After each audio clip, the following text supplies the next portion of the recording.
Welcome to the Daily History Chronicle. Each day, we travel back to discover a pivotal moment that changed the world. These aren't just dates and facts. They're stories of courage, conflict, innovation, and consequence that still echo through our lives today. Are you ready to explore? Let's see what happened on this day in history. Good morning. I'm Richard Backus, publisher of University Teaching Edition, and every day I get to share a piece of history that I think you'll find as fascinating as I do.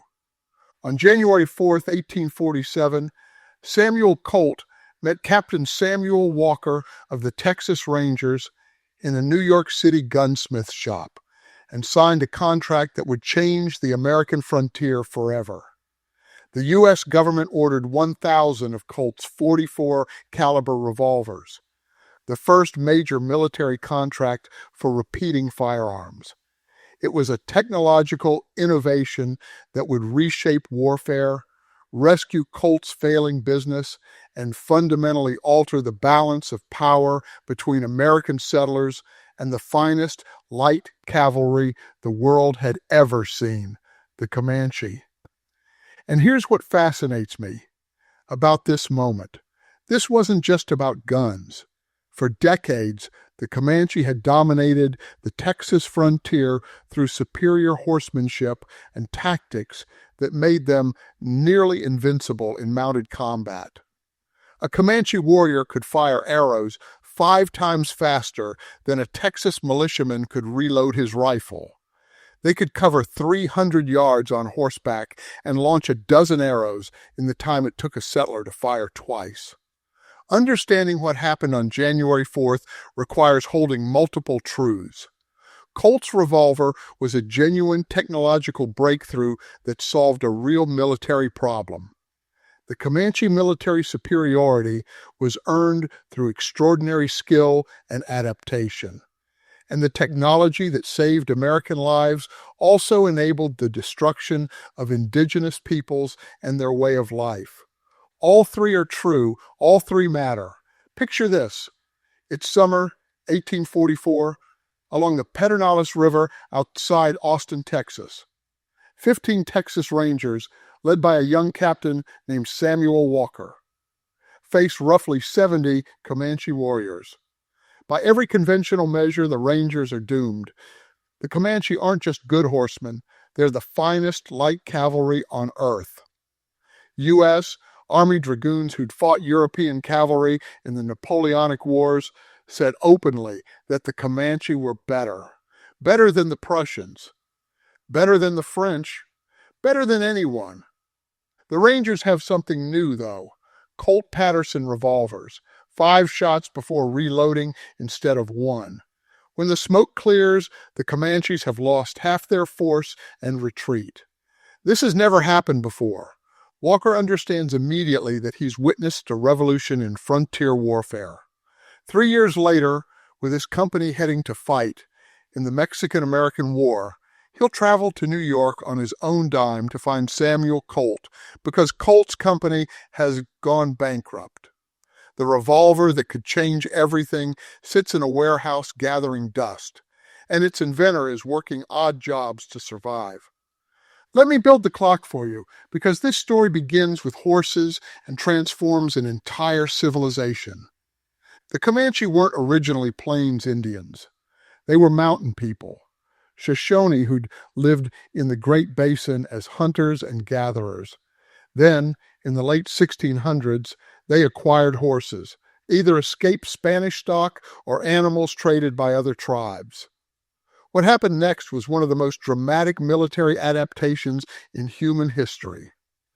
Within decades, the Comanche became what historians call the Lords of the Plains. They didn't just ride horses, they became one with them. A Comanche warrior could fire arrows from under a horse's neck at full gallop, or hang off one side using the horse's body as a shield while shooting beneath its belly. They could reload while riding at speed. They developed tactics that made them nearly impossible to defeat in open combat. Think about what this meant tactically. You're a Spanish soldier in 1720, or a Mexican settler in 1830 or an Anglo-Texan farmer in 1840. You have a musket or a rifle, deadly accurate, but it takes 30 seconds to reload. You see Comanche warriors coming, and you have time for one or two shots before they're on you. If you miss, you die. The Comanche pushed white settlement back over 100 miles during the 1830s and 1840s. They raided deep into Mexico. They defeated Apache tribes and drove them south and west. They built what scholars call the Comanche Empire, a vast territory they controlled through mobility, tactical brilliance, and fear. Here's what troubles me about the historical record. We've tended to tell this story as if Native Americans were simply savages who needed to be conquered by superior civilization. That's not what the evidence shows. The Comanche developed military tactics that European-trained officers studied and tried to emulate. They controlled more territory than most European nations. They created an economy based on raiding, trading, and controlling access to buffalo herds. They were a sophisticated military power that adapted to new technology. First horses, then firearms, faster than their opponents. The Texas Rangers only became effective after learning from Comanche tactics: cold camps, forced marches, extensive scouting, and superior horsemanship. The Rangers weren't defeating the Comanche through cultural superiority. They were surviving by becoming students of Comanche warfare. But technology changes everything, and that's where Samuel Colt enters the story. Colt had patented his percussion repeating revolver back in 1836. The genius of his design was mechanical. A revolving chamber that held 5 shots and automatically rotated when you cocked the hammer. The barrel was rifled, cut with spiral grooves that made the bullet spin, giving it stability and accuracy up to 40 yards in expert hands. After 5 shots, you still had to reload, but 5 shots were 5 times better than 1. The problem was that his first company failed. Colt's patent arms manufacturing went bankrupt in 1842. His shareholders took control and relegated him to the role of sales agent. By 1847, Colt was broke, working on other inventions, including underwater mines and telegraph equipment, trying to stay afloat. Then Captain Samuel Walker came looking for him. Walker had been at that Pedernales River fight in 1844. He'd seen firsthand what repeating firearms could do against opponents whose tactics were built around the assumption that you only got 1 or 2 shots. He was about to deploy to Mexico with the U.S. mounted rifles, and he wanted Colt revolvers for his men. The January 4th meeting in that New York gunsmith shop saved both men's careers. Walker had specific requirements based on combat experience: 6 shots instead of 5. Enough stopping power to kill a man or a horse with a single round, and faster reloading capability. Colt took Walker's improvements and created the Colt Walker, the most powerful handgun of its era. The contract specified 1,000 revolvers at $25 each, to be delivered within 3 months. Colt didn't even have a factory. He contracted with Eli Whitney III, grandson of the cotton gin inventor, to manufacture them at the Whitney Armory in Connecticut. Walker didn't live to see the full impact of his innovation. He died in combat in Mexico in October 1847, but his revolvers arrived that same month and immediately proved their worth. We're still living with the consequences of that handshake in a New York gunsmith shop. The Colt revolver didn't just change frontier warfare, it helped make westward expansion possible. Between 1850 and 1860, Colt sold 268,000 revolvers, mostly to civilians heading west during the California Gold Rush. The federal government became one of Colt's biggest customers, providing him with capital to improve his manufacturing. By the time of the Civil War, Colt's factory in Hartford was one of the largest private armories in the world. For Native Americans, this technological shift was catastrophic.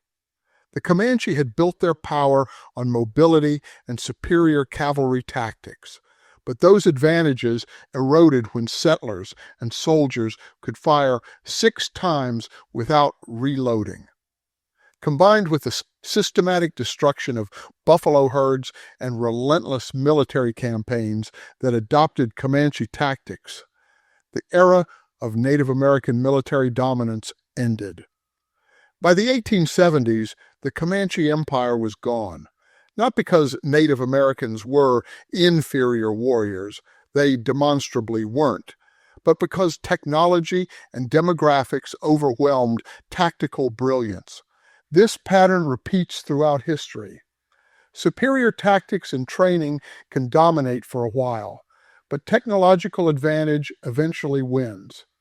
We saw it when machine guns made cavalry charges suicidal in World War I. We see it today when we debate drone warfare and autonomous weapon systems. Every generation confronts the same question. When technology gives one side an overwhelming advantage, what constraints should exist on its use? The Colt revolver also created what we might call the mythology of the American West. The image of the cowboy with a 6-shooter, the gunfighter with a Colt 45, Wild Bill Hickok, and Wyatt Earp. All of that comes from the weapon that Sam Colt made commercially viable. God created men, the saying went, but Sam Colt made them equal. That's a powerful idea, but it's worth asking, equal to whom, and at what cost? What strikes me most, though, is the human element in all of this. Samuel Walker was genuinely trying to protect settlers and soldiers under his command. The Rangers he led faced a military force that had been defeating their predecessors for decades.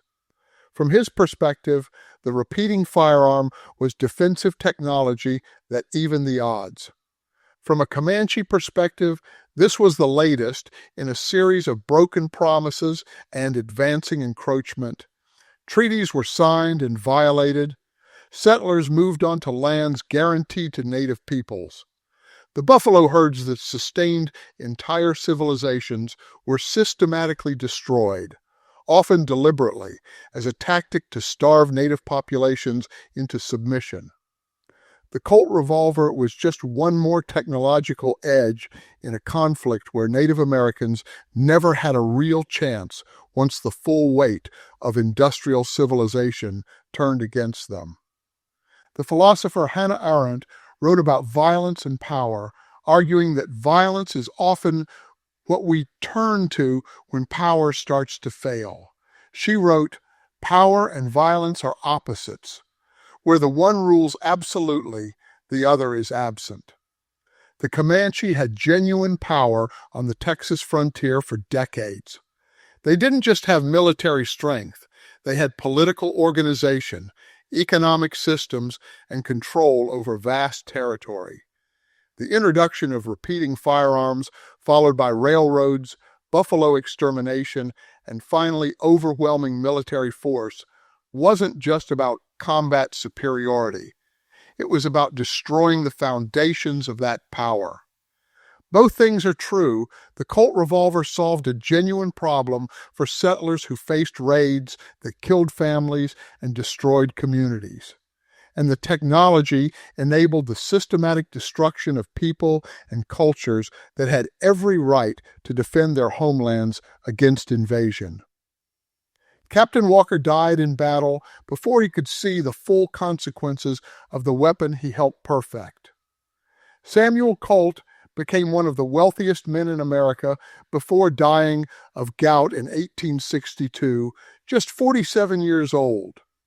The Comanche, who once controlled territory larger than most European nations, were reduced to reservation life by the 1870s. Here's the complexity I keep returning to. Military innovation is neither simply good nor simply evil. The men who fought on both sides of these frontier conflicts acted according to their understandings of justice, survival, and duty. The Comanche defended their territory with tactical brilliance and extraordinary courage. The Rangers and settlers fought for their families and communities. Both sides inflicted terrible violence. Both sides suffered terrible losses. What changed on January 4th, 1847, was the balance of technological advantage.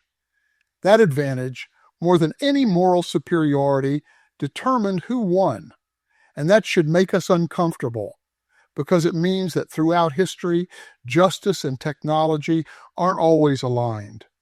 I'm Richard Backus, and this is the Daily History Chronicle. Tomorrow, we'll explore another moment that shaped our world. Until then, think about this. When technology gives one group an overwhelming advantage over another, what responsibilities come with that power? How do we honor both the courage of those who fought for their homelands and the legitimate needs of those who sought new ones? And what does it mean that the weapon that made men equal in popular mythology was the same weapon that helped destroy entire civilizations? Because that's what the Colt contract teaches us, not just about guns in the American West, but about how technological advantage shapes whose version of history gets told. Thank you for your time. If you enjoyed this episode, then please subscribe. If you really enjoyed it, then please tell a friend. I hope you will join me again tomorrow for more of our shared history.